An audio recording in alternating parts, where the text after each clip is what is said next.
নমস্কার, আমার দীক্ষণিকা চ্যানেলে আবার আপনাদের সবাইকে স্বাগত। সদ্য আমরা হারিয়েছি আমাদের অত্যন্ত প্রিয় এক গল্পকারকে। তিনি ত্রিশিত বর্মন। হুগলি জেলায় তাঁর জন্ম।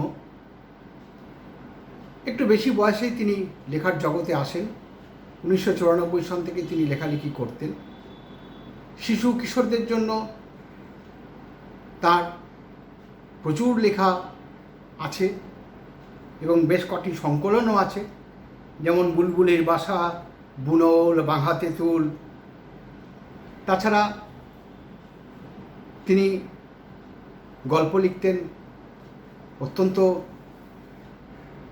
শক্তিশালী তার হাত। তার গল্পের বইয়ের মধ্যে যেমন প্রতিপক্ষ, তুরুপের তাস, অমৃত কলস, এসব তো আছে। উপন্যাসও লিখেছেন, প্রত্যাবর্তন নামে একটি উপন্যাস, আরও উপন্যাস হয়তো লিখেছেন। তো আমরা সদ্য তাকে হারিয়েছি। আজ তার প্রতি আমার দীক্ষণিকা চ্যানেলের তরফ থেকে শ্রদ্ধার্ঘ্য।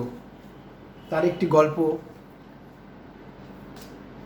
গল্পটির নাম গল্পের খোঁজে।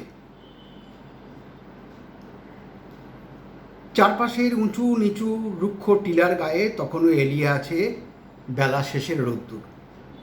বিস্ময়ের সঙ্গে আনন্দ মিশলে যেমন হয়, কতকটা সেই ভঙ্গিতে হাত ঘড়িতে চোখ রাখল রঙ্গিত। ঝকঝকে বুক সমান প্ল্যাটফর্মের বনেদিয়ানা শিমুলতলায় নেই। মালপত্র সমেত রেললাইন বরাবর নিচু মধ্যবিত্ত স্টেশন চত্বরে নেমে রঙ্গিত মনামিকে বলল, তুমি একটু দাঁড়াও তো, আমি চট করে ড্রাইভারের নাম ঠিকানাটা নিয়ে আসি। সে কি, কেন? সারাদিনের ধকলের পরেও ক্লান্ত মনামির দু চোখে কৌতূহল। বাধা পেয়ে থমকালো রঙ্গিত। জিজ্ঞেস করলো, এর আগে কতবার তুমি তুফানে চড়েছ? তা 5-7 বার তো হবেই। কেন বলো তো?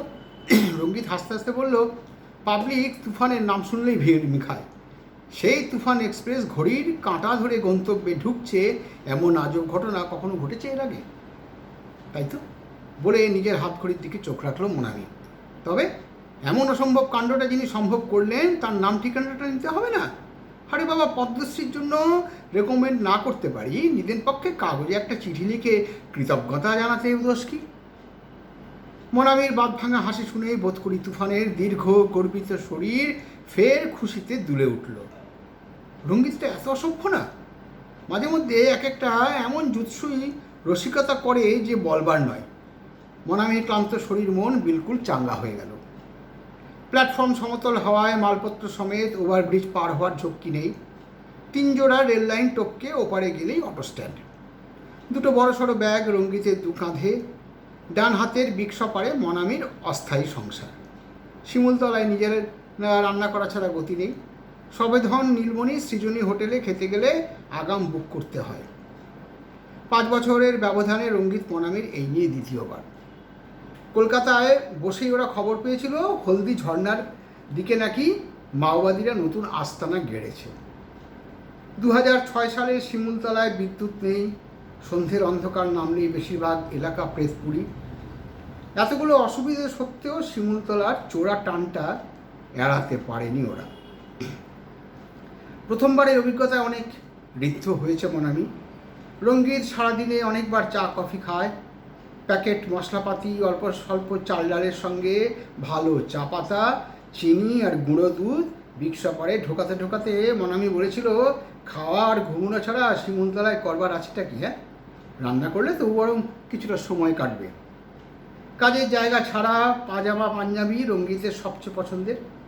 পাজামায় দড়ি পড়াতে পড়াতে ফিচেল হেসে সে বলেছিল, একটু যে ভুল হয়ে গেল ম্যাডাম, খাওয়া আর শোয়ার মধ্যিখানে একটা ভাইটাল পর্ব কিন্তু উজ্জ্ব থেকে গেল। মনামি না বোঝার ভান করেছিল। কি কাজ? দীর্ঘ 7 বছর বিবাহিত জীবনের ফসলহীন মাঠে আজও আবাদে ব্যস্ত সে। তুমি তো জানো, পরীক্ষায় কিছু কিছু প্রশ্নের জবাবে কম্পালসারি লিখতে হয়। এই কাজটাকেও সেরকম ভেবে দিলে ক্ষতি কী? মনামি জবাব দেয়নি। তাছাড়া জবাব দেওয়ার আছেটাই বা কী? মালপত্র সমেত রঙ্গিত সামনে, পেছন ফিরে দেখলো মনামি এক মাঝবয়সী মহিলার সঙ্গে কথা বলতে বলতে রেল লাইন পার হচ্ছে। ডাকলো, এই শুনছো? বিকেলে ছায়ারা নিঃশব্দে হামাগুড়ি দিতে শুরু করেছে প্ল্যাটফর্ম চত্বরে। জানুয়ারির প্রথম সপ্তাহে শিমুলতলায় যতটা ঠান্ডা থাকবে বলে ওরা ভেবেছিল ততটা নেই। রঙ্গিত দাঁড়িয়ে পড়ে কিছুটা অসহিষ্ণু গলায় বলে উঠলো, কী আশ্চর্য, হলিডে হোমে ইলেকট্রিসিটি নেই সে খেয়াল আছে? হ্যাঁ, দিনের আলো থাকতে থাকতে ঢুকে পড়াই তো ভালো। ভদ্রমহিলা এখন মনামের পাশাপাশি জিজ্ঞেস করলেন, এই প্রথম শিমুলতলায় এলেন বুঝি? না, দ্বিতীয়বার। থাকার জায়গা ঠিক করে এসেছেন? রঙ্গিত পাশ থেকে জিজ্ঞেস করলো, কেন, আপনার সন্ধানে ভালো থাকার জায়গা কিছু আছে নাকি? মহিলার হাব ভাব চাল চলন কেমন যেন একটা গ্রাম্য সরলতা। বললেন, আগাম ব্যবস্থা না থাকলে সন্ধান দিতে পারি। আসলে কোনো বাঙালি শিমুলতলায় এসে হঠাৎ যেন অসুবিধায় না পড়েন তাই খবরাখবর নিই, কিন্তু আপনার পরিচয়টাই তো পেলাম না। ভদ্রমহিলার জন্য কোনো হ্যাতক্যাত নেই। বলে চললেন, আমার নাম যশোদা দাস, আদি সপ্তগ্রামে থাকি, 15-16 বছর ধরে এখানে নিয়মিত আসছি। আমরা স্বামী স্ত্রী রোজ বিকেলে স্টেশনে এসে তুফান অ্যাটেন্ড করি। যদি কোনো বাঙালি পরিবার নামে আলাপ করি, দরকার পড়লে সাহায্যও করি। ভারী অদ্ভুত তো। নাগরিক জীবনযাপনে অভ্যস্ত রঙ্গিত সামান্য থমকালো, জিজ্ঞেস করলো, আপনার হাজব্যান্ড কোথায়? তাকে তো দেখছি না। আসলে এই পাগলামিটা আমারই। যশোদা অকপট হলেন। উনি ওদিকে প্ল্যাটফর্মের বেঞ্চে বসে আছেন। কাল বিকেলে হাঁটতে হাঁটতে চলে আসুন না, অনেকের সঙ্গে আলাপ হবে। ভদ্রমহিলার সরলতা নিয়ে আর খেলতে ইচ্ছে করলো না রঙ্গিতের। বললো, আসলে থাকার জায়গা আমরা কলকাতা থেকে ঠিক করে এসেছি, রিজার্ভ ব্যাংকের হলিডে হোম। যশোদা বললেন, সে তো বেশ দূর, ডিস্ট্যান্স সিগন্যালের কাছাকাছি। সারাদিনের ট্রেন জার্নির একটা ধকল আছে। ক্লান্ত মনামি এই আলাপচারিতায় ছেদ টানার চেষ্টায় বলে উঠলো, হ্যাঁ, গতবারও আমরা ওখানে উঠেছিলাম। চলে মাসিমা, আবার দেখা হবে। স্টেশনের বাইরে অটোতে উঠতে গিয়ে রঙ্গিত বলল, ভাবছি কাল বিকেলে একবার স্টেশনে আসবো। তোমার মাসিমা আর না দেখা মেশোকে একটু কাল্টিভেট করা দরকার। মনামি যত্নে আঁকা ভ্রুজোড়া তীক্ষ্ণ হলো। অমনি মাথার মধ্যে গল্প খোঁজার পোকাটা নড়ে উঠল তো। ঘনিষ্ঠ 2-4 জন শুনে পড়েছিল, যাচ্ছে যাও, তবে আগে সে শিমুলতলা আর নেই। ধ্বংসস্তূপে দাঁড়িয়ে প্রেম জমবে তো। 5 জনে অমর 5 কথা বলে, সকলের দেখার চোখ কি এক? তাছাড়া প্রথম একটা জায়গা ঘুরে আসার পর সেই ভালো লাগার ঋণ শিকারের অজানা একটা দায়ও যেন ওর উপর চেপে বসে। মনামিকেও ওর ওই চিন্তাভাবনার শরিক করে দিতে পেরেছে রঙ্গিত, এটাই ভরসা। স্টেশন চত্বর ছাড়াতেই দুপাশে হতশ্রী দোকানপাট, সামনে উঁচু রাস্তা। অটো গিয়ার বদল করল। পশ্চিম আকাশের শেষ আলোয় রাস্তার হাড় পাঁজরাগুলো যেন গোনা যাচ্ছিল একটা একটা করে। একবার তো অটোর তীব্র ঝাঁকুনিতে মনামি মাঘু পরে ছিটকে পড়ল রঙ্গিতের গায়ে। ঠিক তখনই বিগড়ে যাওয়া মিছিলের মতো বিষণ্ণতার দল হৈ হৈ করে নেমে এলো দুপাশের ঝুপসি গাছপালা থেকে। তারপর সব প্রত্যাশার উত্তাপে জল ঢেলে দিয়ে ঘিরে ধরল ওদের দুজনকে। ঘন ঘন গিয়ার বদল করতে করতে অটো ড্রাইভার বিগত সরকারকে দুষছিল। अब नया सरकार आ गया, काम काज कुछ हो सकता है শিমুলতলা में। অটোওয়ালা স্থানীয় মানুষ, উজ্জ্বল ভবিষ্যৎকে ঘিরে সে আশাবাদী হতেই পারে, কিন্তু রঙ্গিতের বর্তমানকে নিয়ে কারবার।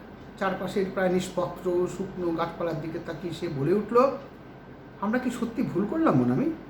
শিলাদিত্য, অচিন, মৈনাক, ওদের গেছি তাহলে ঠিক? এই তো সবে এলে, এখনই এত আপসেট হয়ে পড়ছো কেন? মরুভূমিতে দাঁড়িয়েও মনামির গলায় সবুজের আশ্বাস। কে বলতে পারে এই হতশ্রী শিমুলতলাতেই তুমি গুপ্তধনের সন্ধান পাবে না? বদ্ধ মাতারের মতো টলতে টলতে অটো ডিস্ট্যান্স সিগন্যালের উল্টো দিকে রাস্তার ডান দিকে ঘেঁষে দাঁড়ালো। সাদা দেওয়ালের ছোট্ট একতলা বাড়ি শ্যামাশ্রী, এই 5 বছরে যেন আরও শ্রীহীন। চারপাশে বেপরোয়া গজিয়ে ওঠা অজস্র আগাছার জঙ্গল। কেয়ারটেকার গিরিধারীকে আসার খবর জানিয়ে আগাম চিঠি দিয়েছিল রঙ্গিত, যাতে ভাড়া করা পেট্রোম্যাক্স, রান্নার কেরোসিন ইত্যাদি প্রাথমিক ব্যবস্থাগুলো সে করে রাখে। ফতুয়ার কাঁধে গামছা পেলে জোড়া রেল লাইনের ধারে হাসি মুখে অভ্যর্থনা জানালো গিরিধারী। এগিয়ে এসে ব্যাগগুলো অটো থেকে নামাতে বলল, তুফান তো আজ রাইট টাইম বাবু, তাই সকাল সকাল চলে আসতে পারলেন। মনামিকে সাবধানে লাইন পার করাতে করাতে রঙ্গিত জিজ্ঞেস করলো, হলিডে হোমে লোকজন আছে নাকি শুধু আমরাই? না বাবু, 6 জনেরই একটা দল, আর সকালেই জসিডি চলে গেল। একটা ফ্যামিলি নিচে 4 নম্বরে আছে, স্বামী স্ত্রী আর একটা ছোট বাচ্চা। আরেকজন কাল আসবেন আপনাদের উল্টো দিকে 2 নম্বর ঘরে। কেয়ারটেকার্স রিপোর্টিং শেষ। গেটের মুখে প্রবীণ ইউক্যালিপটাস তেমনই নিঃসঙ্গ দাঁড়িয়ে চেনা মানুষ দেখে মাথা নেড়ে নীরব অভ্যর্থনা জানালো। 3টে ব্যাগ নিয়ে গিরিধারী আগে আগে হাঁটছে।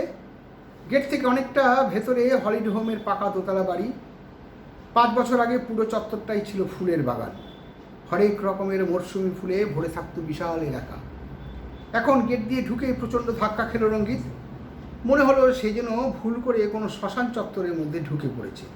এই মধ্য জানুয়ারিতেও গোটা বাগান ফুলবিহীন, চারপাশে রুক্ষ খাঁকা করা পরিবেশ, ভীষণ রকম আবাহন বর্জিত। অজস্র শুকনো শাল মহুয়ার পাতায় ঢাকা পড়ে আছে চলার পথ। বেমানান সে শব্দ নিজেদেরই কানে বেসুরো গানের মতো বাজছিল। আকস্মিক ধাক্কায় মুষড়ে পড়া রঙ্গিত পরিষ্কার বুঝতে পারছিল 5 বছর আগের মতো শিমুলতলার তামাম মায়াময় প্রকৃতি তাকে আজ আবার দুহাত বাড়িয়ে ডাকছে না, আয় আয়। প্রচণ্ড অভিমানে প্রকৃতি থেকে মুখ ফিরিয়ে নিল সে। তারপর পেছন থেকে এই কথাটা ছুঁড়ে দিল গিরিধারীকে, এবছর ফুল গাছ লাগাওনি কেন? হলিডে হোমের চামটাই তো পুরো নষ্ট হয়ে গেছে। 2 কাঁধে 2টো ভারী ব্যাগ, হাতে আরও একটা। চলতে চলতে জবাব দিল গিরিধারী, কী করে করবো বাবু, গেলবার যা খরা গেল। এখনই দেখুন না, সমস্ত শিমুলতলা মনে হবে যেন জ্বলছে। কুয়োর জল আরও 5-7 ফুট নিচে নেমে গেছে। কাহাতকার কপিকলে জল তুলে বাগান করা যায়। রঙ্গিতের হতাশা পরিষ্কার ধরতে পারছিল মনামি। কোথাও বেড়াতে গেলে রথ দেখার সঙ্গে কলা বেচাটাই তার প্রধান কাজ। চলতে চলতে পিঠে আলতো হাত ছুঁয়ে সে বলে উঠল, ইংরেজিতে একটা কথা আছে জানো তো, when god clauses one door he opens another. আপাতত যশোদা দাসকেই নাড়াচাড়া করে দেখো, পরে একটা ওপেনিং ঠিকই পেয়ে যাবে। অটোতে আসার সময় নোটিশ পেয়েছিল রঙ্গিত। এখন দেখলো সারাদিন কাজের শেষে তিনি নিয়ম মতো নেমে গেছেন লাট্টু পাহাড়ের আড়ালে। পশ্চিম আকাশ জুড়ে কেবল ছড়িয়ে আছে তাঁর রক্তিম পদচিহ্ন। সেই মায়াবী আলোতে কুয়োর চাতালে বসে বাসন মাজছে ফুলমতিয়া মাই। ঘোলাটে চোখ তুলে ওদের দেখলো একবার। 5 বছর বয়স যেন 15 বছর বেড়ে গেছে। সেই মূলধন নিয়েই কপিকলে বালতি নামিয়ে কোনো ঐশ্বরিক ক্ষমতায় নিচে নেমে যাওয়া পাতাল থেকে জল তুলে আনছে সে। একজন অগ্রজ সাহিত্যিক, রঙ্গিত যাঁর বিশেষ স্নেহভাজন, একবার একান্তে ওকে বলেছিলেন, মানুষই হলো বুঝলে আমাদের সেরা মিডিয়াম। তার ওপরটা দেখে কখনো কোনো সিদ্ধান্তে এসো না। দক্ষ ডুবুরির মতো ডুব দেবে তার মনের অতলে, দেখবে সেখানে অজস্র মণিমুক্তর ছড়াছড়ি। মনামি গা ধুতে গেছে। অন্ধকার বারান্দায় বসে সিগারেট মুখে বিমর্ষ রঙ্গিত দ্রুত পেছনে হাঁটছিল। 5টা বছর বড় কম সময় নয়। সেবার ব্যাংকের এই হলিডে হোমেই অপ্রত্যাশিতভাবে পেয়ে গিয়েছিল সন্দীপন, পারমিতা আর ওদের 4 বছরের ছেলে ডোডোকে। পরদিন সকালে লাট্টু পাহাড় ফেরত বাজারে গুপ্তার মিষ্টির দোকানে যেন মাটি ফুঁড়ে উঠে এসেছিল কৃতান্ত, পারমিতার দুঃসম্পর্কের মামাতো ভাই, টল, ডার্ক অ্যান্ড হ্যান্ডসাম। কৃতান্তর ওই আকস্মিক আবির্ভাবে যদিও সন্দীপনের একবারও মনে হয়নি সেটা ঘটনাচক্র, লাট্টু পাহাড়ের মাথা ছুঁয়ে একরাশ মেঘ এসে জমেছিল ওর মুখে। ফলে জিলিপির জন্য বায়না করে অকারণ চর খেয়েছিল ছোট্ট ছেলেটা। কৃতান্তর সঙ্গে শিমুলতলা বাজারে হঠাৎ দেখা হয়ে যাওয়াটাকে বিন্দুমাত্র দীর্ঘায়িত করতে চায়নি সন্দীপন। অকারণ রূঢ় হয়ে পারমিতাকে সম্পূর্ণ উপেক্ষা করে ডোডোর হাত ধরে হাঁটা দিয়েছিল সে হলিডে হোমের উদ্দেশ্যে। আর ঠিক ওখান থেকেই অপ্রত্যাশিতভাবে গল্পটা পেয়ে গিয়েছিল রঙ্গিত। একটা নিটোর ত্রিকোণ প্রেমের গল্প, যার উপসংহারে প্রায় মৃত্যুর মুখোমুখি দাঁড়িয়ে সন্দীপনকে কিনে নিতে হয়েছিল জীবনের চরম সত্যটাকে। কিন্তু এবার 5 বছর পর নিষ্কুরুণ শিমুলতলা কি শূন্য হাতে ফিরিয়ে দেবে রঙ্গিতকে? পরদিন সকালে আইসি ঘুম ভাঙিয়ে রঙ্গিত মনামিকে বলল, চলো তোমাকে এখানকার গ্রাম দেখিয়ে আনি। বিভিন্ন প্রদেশে গ্রামে গ্রামে কোথায় একটা সুস্পষ্ট মিল আছে সেটা আরও একবার অনুধাবন করল রঙ্গিত। বাঁজা মাঠটুকু পার হলেই গ্রামের শুরু। ছোট্ট তক্তকে উঠোনের একপাশে শিম মাচা, নিপুণ হাতে নিকোনো দাওয়ার দেওয়ালে অপটু অলঙ্করণ, সব মিলিয়ে কেমন যেন একটা পবিত্র পবিত্র ভাব। উঠতে বসতে হাজারটা সুখ সুবিধায় ও অভ্যস্ত রঙ্গিত কাঙালের মতো এই ভালো লাগাটুকু চেটে পুটে নিচ্ছিল। ওর মনে পড়ে যাচ্ছিল বাঁকুড়া পুরুলিয়ার শবরপল্লীর কথা। ওখানে রুক্ষ পাথরে মাটির বুকে হাল চলে না, তবু পাহাড়ের কোলে কোথাও কোথাও ধেবড়ে যাওয়া রঙের মতো অস্পষ্ট সবুজের আভাস। সকালের হাওয়ায় বেশ একটা শিরশিরানি ভাব। চারপাশের দেদার নির্জনতার সুযোগে মনামিকে ডান হাতের বেড দিয়ে কাছে টানল রঙ্গিত। বলল, আসলে এদের কোনো চাহিদা কিংবা দায় নেই বলেই বোধহয় এরা এত সুখী। শিক্ষিকার গম্ভীর খোলসটা চুরি করে নিয়ে গেছে সকালের জোরালো বাতাস। মনামি প্রগল্ভ গলায় বলে উঠল, কী করে বুঝলেন মশাই? খুব সহজে।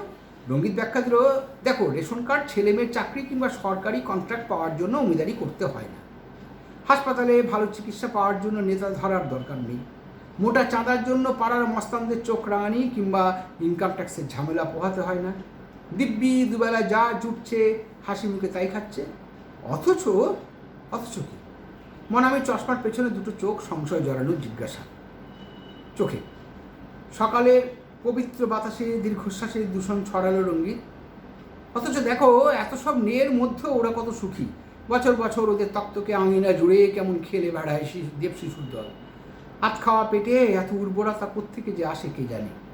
বলতে বলতে বেখেয়ালি রঙ্গিত হঠাৎ ঘাড় ঘোরাতেই দেখলো এমন ঝলমলে সকালেও মনামির সারা মুখ জোড়ে বিকেলের পরন্ত ছায়া। দু চোখের কোলে চিকচিক করছে দুটো রূপালী বিন্দু। রঙ্গিত রীতিমতো অপ্রস্তুত। চটজলদি মনামির একটা হাত নিজের হাতে নিয়ে বলে উঠল, বিশ্বাস করো, আমি কিন্তু কোনো কিছু মিন করে কথাটা বলিনি, প্লিজ মনামি।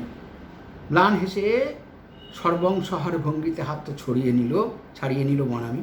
বলল, তুমি ঠিকই বলেছো, দোষ তো আমারই। চাকরি করে সংসারে স্বাচ্ছন্দ্য আনতে পেরেছি, কিন্তু এদের মতো উঠোন জোড়া আনন্দ তো দিতে পারিনি।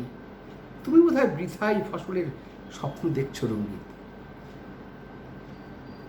পর্যাপ্ত আলো বাতাস সত্ত্বেও পরিবেশ মুহূর্ত থমথমে। মনে মনে নিজেকে হাজারবার শাসন করতে করতে রঙ্গিত মাছি তাড়ানোর ভঙ্গিতে বলে উঠল, ছাড়ো তো, দোষগুলির কথা উঠছে কেন? বিয়ের 7-8 বছর বাদে কি কারো সন্তান হয় না? তাছাড়া আমার দিক থেকেও তো অক্ষমতা থাকতে পারে না? কখনো নয়। তুমি চিরকালই সৃষ্টিশীল। মনামির পাতলা হাসিটা ডিমের সাদা কুসুমের মতো ফ্যাকাশে দেখালো। আমি জানি তোমার কোনো দোষ নেই। বয়সের খোলস ভেঙে রঙ্গিতের গলায় এখন বাড়তি চপলতা। হ্যাঁ, তুমি তো সব জানতা। এবার থেকে ক্লাসে ভূগোল না পড়িয়ে বরং জীবনশৈলী না কি যেন আজকাল সেক্স এডুকেশন পড়ানো হচ্ছে, তার টিচার হয়ে যেও। আকাশ পুরোপুরি মেঘমুক্ত হলো না। রঙ্গিত ফের মনামিকে কাছে টেনে বলে উঠল, চলো এবার ফিরি। মনটা কখন থেকে চা চা করছে। বিকেলে আবার স্টেশনে গিয়ে যশোদা দাসকে কাল্টিভেট করে দেখতে হবে। দেখি তোমার ইনটিউশন ঠিক কিনা। হলিডে হোমের পেছন দিকে অসংখ্য শাল, মহুয়া, বেল আর আকাশমণি রাবডাল। তার গা ঘেঁষে শুরু হয়েছে কচ্ছপের পিঠের মতো উঁচু নিচু বিস্তীর্ণ মালভূমি। রুক্ষ শুষ্ক, কেমন যেন দয়ামায়াহীন। এসবের আড়ালে ছোট্ট একতলা বাড়িটা তেমনভাবে নজরে পড়ে না। মনামি তখন কিচেনে জলখাবার তৈরিতে ব্যস্ত। ব্রাশমুখে হঠাৎই হলিডোমের ছাদে উঠে এসেছিল রঙ্গিন। তখনই আবিষ্কার করে বিশাল বাগাল সমেত নিঃসঙ্গ কটেজটা। প্রতিদিন ঘর প্রতি বরাদ্দ 6 বালতি জল দিতে এসেছিল গিরি। রঙ্গিত জিজ্ঞেস করলো, সকালে দেখলুম পেছনের কটেজটায় লোকজন রয়েছে, বারান্দায় রোদে লেপ কম্বল মেলা। গতবার এসে তো কাউকে দেখিনি। কারা থাকেন ও বাড়িতে? গিরিধারী জানে রঙ্গিত কলকাতার পত্রপত্রিকায় লেখালেখি করে। তার রসদ খুঁজতেই যে দ্বিতীয়বার সে শিমুলতলায় এসেছে সেটাও ও বিলক্ষণ জানে। এখন রঙ্গিতের প্রশ্ন শুনে বলল, গেলবার আপনি লেখা নিয়ে ব্যস্ত ছিলেন, তাই হয়তো খেয়াল করেননি বাবু। না হলে চৌধুরী বাবু আর ওর স্ত্রী গত 15 বছর ধরে তো ওই কটেজেই আছে। জগদীশের মুখে শুনেছি ভদ্রলোক নাকি একজন স্বাধীনতা সংগ্রামী। জগদীশকে? রঙ্গিত জিজ্ঞেস করল। জগদীশ ও বাড়ির কেয়ারটেকার বাবু। দোকান বাজার, বাড়ি, কাজকর্ম, বাগান করা, জল তোলা সব ওই করে। বুড়ো বুড়ি জগদীশের ভরসাতেই এখানে থাকে। রঙ্গিতের মনে কৌতূহল আর বিস্ময়ের যুগলবন্দি। বলল, সে কি, ওদের কোনো সন্তানাদি নেই? বিদেশ বিভুয়ে বয়স্ক দুটো মানুষ এভাবে একজন কেয়ারটেকারের ভরসায় পড়ে আছেন। স্ট্রেঞ্জ। কাঁধের গামছায় মুখ মুছল গিরিধারী।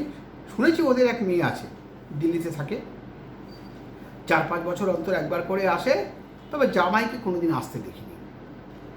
সাদা চোখে ব্যাপারটা মেনে নেওয়া বেশ কষ্টকর, বিশেষত রঙ্গিত যখন জানে শিমুলতলায় মাথা খুঁড়লেও মাঝারি মানের কোনো ডাক্তারও পাওয়া যায় না। এ নির্বাসন তো একরকম স্বেচ্ছামৃত্যুরই সামিল। নাগরিক জটিলতায় আকীর্ণ ওর মনে হাজার প্রশ্ন উঁকি মারছিল। তারই মধ্যে থেকে সহজতম একটা বেছে নিয়ে সে ছুঁড়ে দিল গিরিধারীকে। ওদের বয়স কত হবে বলে মনে হয়? তাও ধরুন দুজনেরই প্রায় 80-র কাছাকাছি। গিরিধারী সরল স্বীকারোক্তি। সঠিক কী করে বলবো বাবু? রঞ্জিতের আগ্রহ উত্তরোত্তর বাড়ছিল। গরম গরম জলখাবারের প্লেট হাতে ধরিয়ে দিল মনামি। গিরিধারীকেও একটা লুচি, আলু ফুলকপি ভাজা আর কলকাতা থেকে আনা কড়া পাকের সন্দেশ। নিজের প্লেটটা নিয়ে বিছানায় বসতে বসতে মনামি বলল, সত্যি রঙ্গিত, তোমার ঘ্রাণ শক্তির প্রশংসা না করে পারছি না। You are a real hound. গিরিধারীর উপস্থিতিতেই ওরা দুজন কথার মারপ্যাচ খেলছিল। আধখানা লুচি আলু ভাজার সমেত মুখে পড়ে রঙ্গিত বলল, যদিও প্রশংসা আর তুলনা দুটোরই খুব উঁচু মানের নয়, তবু জিজ্ঞেস করছি, am I on the right track? তাই তো বলছি, গো অ্যাহেড, গো অ্যাহেড রঙ্গিত সেন, পাইলেও পাইতে পারো অমূল্য রতন। বলে মনামি গিরিধারীকে জিজ্ঞেস করলো, তোমাকে আর দুটো লুচি দিই? গিরিধারী ঘাড় নাড়তে মনামি লুচি আনতে গেল কিচেনে। ওখান থেকেই চেঁচিয়ে বলল, চায়ের জল বসিয়ে দিয়েছি, গিরি চা খেয়ে তারপর কাজে যেও। এরই ফাঁকে রঙ্গিত জিজ্ঞেস করলো, গিরি, ওই স্বাধীনতা সংগ্রামী ভদ্রলোকের সঙ্গে আলাপ করা যাবে? তুমি একটু জিজ্ঞেস করে দেখো না। সামান্য সময় নিল গিরিধারী, তারপর সন্দিহান গলায় জবাব দিল, আমি যতদূর জানি ওরা বাইরের কোনো লোকের সঙ্গে দেখা সাক্ষাৎ করেন না। তবুও বাড়ি গিয়ে জগদীশকে একবার জিজ্ঞেস করে দেখি, আপনি লেখক মানুষ শুনে রাজিও হয়ে যেতে পারেন। গত 16টা বছর ধরে একটানা শিমুলতলায় এসে যশোদা দাসের ভেতরটা যে এখানকার পাথুরে মাটির মতো কঠিন হয়ে যায়নি সেটাই ভরসা। তবুও নিজের লেখক পরিচিতিটা সন্তর্পণে এক পাশে সরিয়ে রাখল রঙ্গিত। প্ল্যাটফর্মের পূর্ব প্রান্ত ঘেঁষে চওড়া সিমেন্টের বেঞ্চ, বিকেলের হলুদ আলো গায়ে মেখে সেখানে বসেছিলেন ওরা 4 জন। কিছুক্ষণ আগেই তুফান শিমুলতলা পাস করে গেছে। যথারীতি যশোদা দুদল বাঙালি চেঞ্জারকে আজ শিমুলতলায় স্বাগত জানিয়ে এসেছেন। সে দলে একজন নাকি আবার টিভি স্টার, যাকে প্রতিদিন সন্ধ্যাবেলা একটা মেগা সিরিয়ালে দেখা যায়। গলায় বাড়তি উত্তেজনা নিয়ে সেসব গল্পই শোনাচ্ছিলেন যশোদা। তার খেই ধরেই খুব ক্যাজুয়াল ভঙ্গিতে কথা শুরু করলো রঙ্গিত। আচ্ছা মাসিমা, এই যে আপনি প্রতিদিন বিকেলে তুফান অ্যাটেন্ড করেন, কী ভেবে করেন? আপনার কাজ, নিজের কাছে তো একটা যুক্তি থাকবে। হ্যাঁ, নিশ্চয়ই একটা যুক্তি আছে। অত ভেবে তো কিছু করি না। মনামির মনে হলো মাসিমা যেন কৈফিয়ত দিলেন রঙ্গিতকে। নতুন মানুষজনের সঙ্গে আলাপ করতে, মিশতে আমার ভালো লাগে। তাই মনে হয় বাংলার বাইরে এসে কারো যদি কোনো উপকারে আসতে পারি, কারো আগাম বুকিং না থাকলে থাকার জায়গার হদিশ বলে দিই, এই আর কি। মনামি যশোদা দাসের পাতি মধ্যবিত্ত হাতখানা ছুঁয়ে থেকে বলে উঠল, আপনি কি জানেন আপনার আপাতত সহজ এই কাজটা আসলে কত কঠিন? অত শত জানি না বাবু, নিজের মন থেকে সাড়া পাই তাই করি। আট পৌড়ে আঁচলে মুখ মুছে যেন প্রতিবাদের সূচনা দিলেন যশোদা। রঙ্গিত বলল, কিন্তু মাসিমা, তাতে তো অনেক সময় অপ্রিয় পরিস্থিতিরও সৃষ্টি হতে পারে, সব মানুষ তো আর সমান হয় না। বলে নিজের প্রথম অভিজ্ঞতার জেট টানল সে। এখানে থাকার জায়গায় সন্ধান দিতে গেলে কেউ আপনাকে দালাল টালাল ভাবেনি কখনো? যশোদা মিটিমিটি হাসছিলেন। বেঞ্চের শেষ প্রান্ত থেকে জবাব দিলেন ওর স্বামী প্রমথেশ, গলায় মৃদু অনুযোগের সুর। জানেন, কতবার মানা করেছি এসব করতে যেও না। মানুষজন এখন অনেক বদলে গেছে। গায়ে পড়ে আলাপ করা আজকাল আর কেউ পছন্দ করে না। তো আমাকে কি বলে জানেন? কি বলে, এই খোঁজার মিছিলে 2-4 জনও যদি সত্যিকারের মানুষ পাই, সেটাই বা কম কি। স্টেশন সংলগ্ন গাছপালায় ঘরে ফেরা পাখিদের কলকাকলি, সারাদিনে কে কী করলো বোধ করি তারই ফিরিস্তি দেওয়া নেওয়া চলছে। প্রমথেশের জবানিতে যশোদার জীবন দর্শন যে ছবি হয়ে স্পষ্ট হচ্ছে, তার সঙ্গে ওর এলো ঝোলো হাবভাবের কোনো মিলই নেই। অগ্রজ সাহিত্যিকের সাবধান বানিয়ে আরও একবার মনে পড়ল রঙ্গিতে। প্ল্যাটফর্মে এগিয়ে আসা ছায়াদের এড়িয়ে তাই সাবধানে পা ফেলল সে। যশোদাকে জিজ্ঞেস করলো, এই মানুষ খোঁজার ইচ্ছাটা আপনার কবে থেকে? মানে শুরুটা কোন সূত্রে? যশোদা চুপ করে রইলেন। এবারেরও স্থির হয়ে জবাব দিলেন প্রমথেশ। বললেন, আপনার প্রশ্নের সঠিক জবাব দিতে গেলে নিজের ছেলেদের সম্পর্কে বিরূপ মন্তব্য করতে হবে ওকে। হাজার হোক মা তো, 365 দিন দুটো কুলাঙ্গারের সঙ্গে ওঠা বসা করতে করতে ক্লান্ত হয়ে বেচারা মানুষ খুঁজতে বেরিয়ে পড়ে। এটাই ওর লড়াই করার অক্সিজেন বলতে পারেন। মাসিমার প্রতি সহানুভূতি দেখানোর বদলে রঙ্গিতের পরের প্রশ্নে সত্যি বলতে কি সামান্য অখুশিই হলো মনামি। গল্পের রসদ খোঁজার মানুষ নেশায় মানুষকে এতটাই অমানবিক হতে হয়? রঙ্গিত বলল, বুঝলাম, কিন্তু এত জায়গা থাকতে বারবার শিমুলতলা কেন? হাওড়া স্টেশনে তো প্রতিদিন লক্ষ লক্ষ মানুষের আনাগোনা। এ কথার উত্তরে যশোদা বললেন, হাওড়া স্টেশনে তো চলমান মানুষের মিছিল, সকলেই ছুটছে। স্রোত স্থির না হলে যেমন তার নিচে পর্যন্ত দৃষ্টি চলে না, তেমনি মানুষ না দাঁড়ালে তার ভেতরটা দেখব কী করে? শীতের বিকেলে গলা খাকড়ি দিলেন প্রমোশন। বললেন, কই, আপনাদের সম্পর্কে তো কিছুই বললেন না। তখন থেকে আমরাই কেবল সাতকাহন বুকে চলেছি। ধাতস্থ হতে কিছুটা সময় নিল রঙ্গিত। বলল, আমাদের সম্পর্কে তেমন কিছু বলার নেই। আমি কলকাতায় একটা সরকারি অফিসে চাকরি করি, আর আমার স্ত্রী ওখানকারই একটা স্কুলে পড়ান। ছুটি ছাটা পেলে মাঝে মধ্যেই দুজন এভাবে বেরিয়ে পড়ি। আপনাদের সন্তানাদি? রঙ্গিতের অলস দৃষ্টি সামনের উঁচু নিচু টিলার মাথায়। বলল, এখনো পর্যন্ত নেই। প্রমথেশ যেন স্বস্তির শ্বাস ফেলে বলে উঠলেন, বেঁচে গেছেন মশাই। বিশেষ করে ছেলে থাকলে জীবন একেবারে দুর্বিষহ করে তুলত। মনামির চিন্তাভাবনা এ ধরনের লিঙ্গ বৈষম্যের ঊর্ধ্বে। প্রমথেশ বাবুর কথাটা ওর কানে ধাক্কা খেয়ে তখনও প্ল্যাটফর্মের বাতাসে ভাসছিল। রঙ্গিতের মতো স্বচ্ছ দৃষ্টিভঙ্গির মানুষ কেন যে কথাটা মেনে নিল সে জানে না।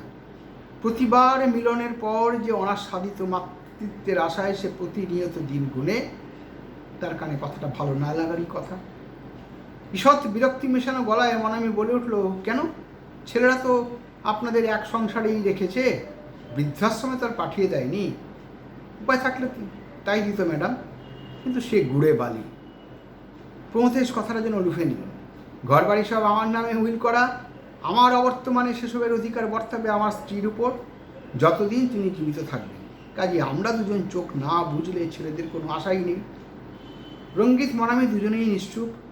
সংসারে কত ধরনের জটিলতা যে মানুষের থাকে, বোধহয় এ কথাই ভাবছিল ওরা। প্রমথেশ ফের বললেন, কদিন আগেই টিভিতে দেখলেন না, ছেলেরা জোর করে বাড়ি ঘর নিজেদের নামে লিখিয়ে বৃদ্ধ বাবা মাকে ফুটপাতে বের করে দিয়েছে। পার্টি নেতাদের ধরে আমার উপরেও প্রচণ্ড চাপ সৃষ্টি করেছিল, কিন্তু আমি ওই ভুল করিনি। রঙ্গিতের মনে হলো দুর্ভেদ্য একটা ষড়যন্ত্রের জাল কেটে সফলভাবে বেরিয়ে আসা এই যেন অন্য প্রমথেশ, যিনি যশোদা মাসিমার স্বামী নন, সংসারে দুই ছেলের বিরুদ্ধে সমান্তরাল লড়াই চালিয়ে যাওয়া অক্লান্ত এক যোদ্ধা, যিনি শিমুলতলার মতন এমন নির্জন নৈসর্গিক প্রকৃতির মাঝে একেবারেই বেমানান। প্রসঙ্গ বদলাতে মরিয়া রঙ্গিত বলে উঠল, এবারে শিমুলতলাটা দেখছি বেমালুম বদলে গেছে, কেমন যেন রুক্ষ শুকনো প্রাণহীন। আপনারা কি করে যে 16-17 বার এসেছেন, আমরা তো দুবারই ক্লান্ত।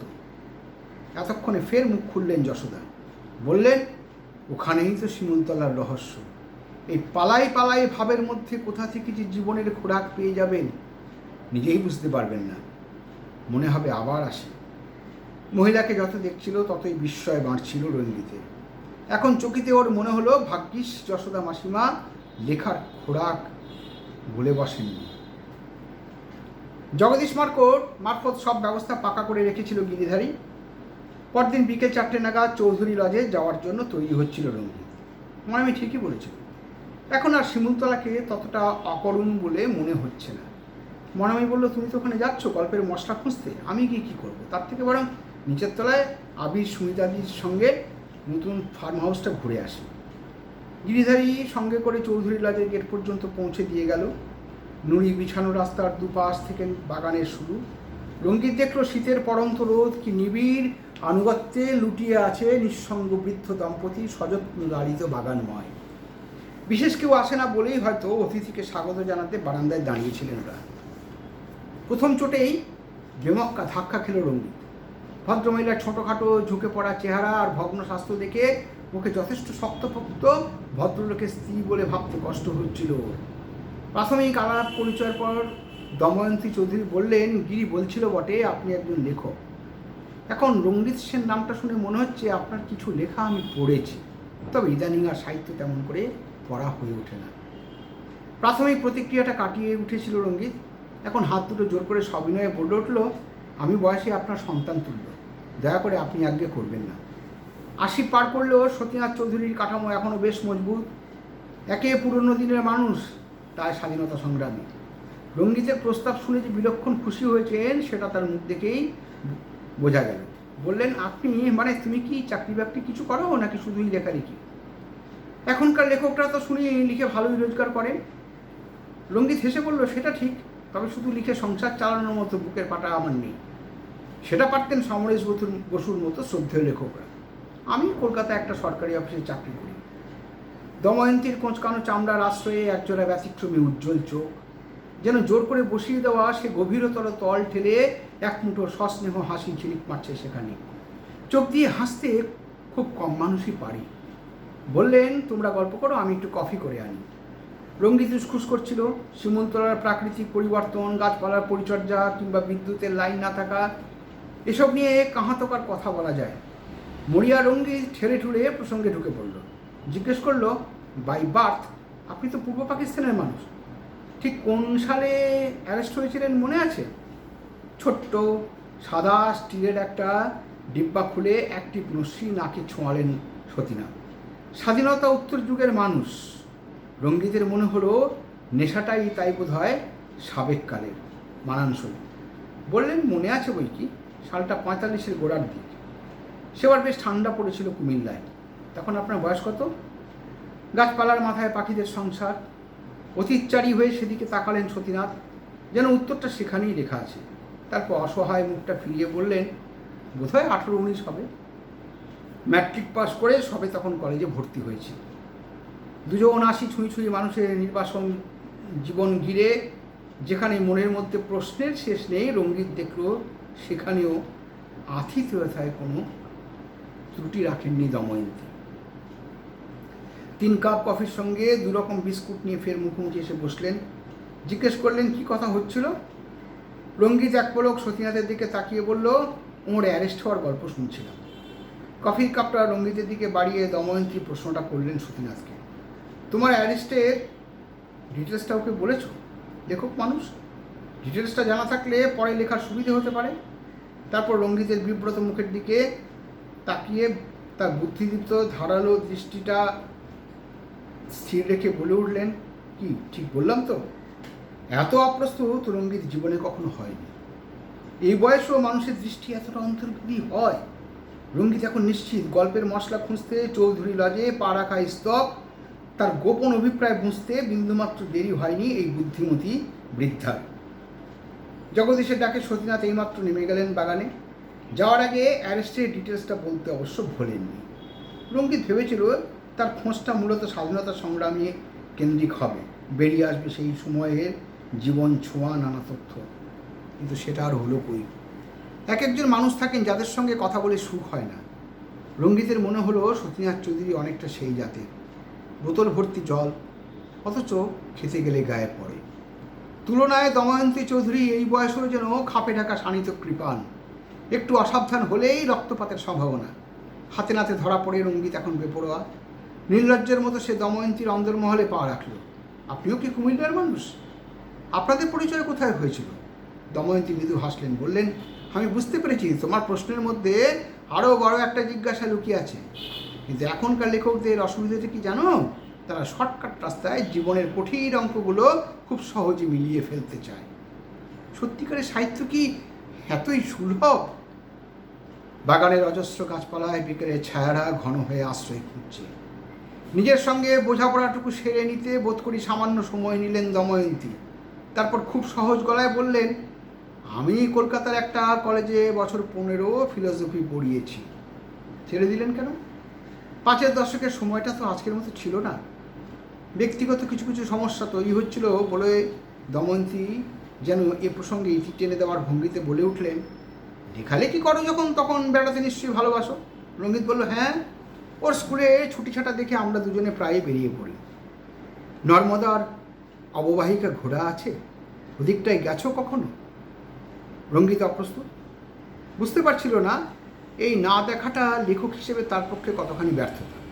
হালকা হেসে বলল, মধ্যপ্রদেশের অন্য 2-4টে জায়গায় গেছি, কিন্তু নর্মদাটা দেখা হয়ে ওঠেনি। এক সময় কলেজে যেভাবে ছাত্রছাত্রীদের বোঝাতেন, অবিকল সেই ভঙ্গি। সেই মুন্সিয়ানায় দময়ন্তী বলে উঠলেন, কোনো জাগতিক উদ্দেশ্য নিয়ে নয়, শুধু দেখার চোখ দুটো খোলা রেখে নর্মদার অববাহিকাটা পারলে একবার ঘুরে এসো।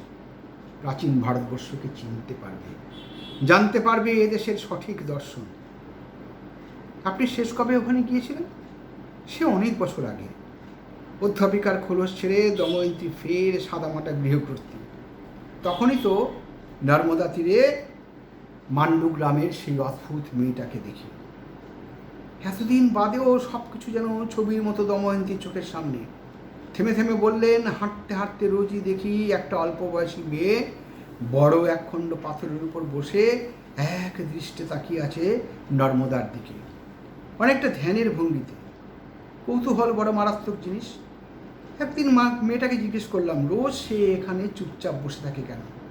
প্রথমে বুঝিনি মেয়েটা বিবাহিতা। ভালো করে তাকাতে দেখি ওর স্মৃতিতে সিঁদুর, চোখে জল। বলল সন্তান নেই বলে ওর বর শাশুড়ি ওকে নিত্য গঞ্জনা দেয়, ভালো করে খেতেও দেয় না। মা নর্মদা তো সকলের মনের কথা শোনেন, তাই প্রতিদিন এখানে বসে মা নর্মদার কাছে সে একটি সন্তান কামনা করে।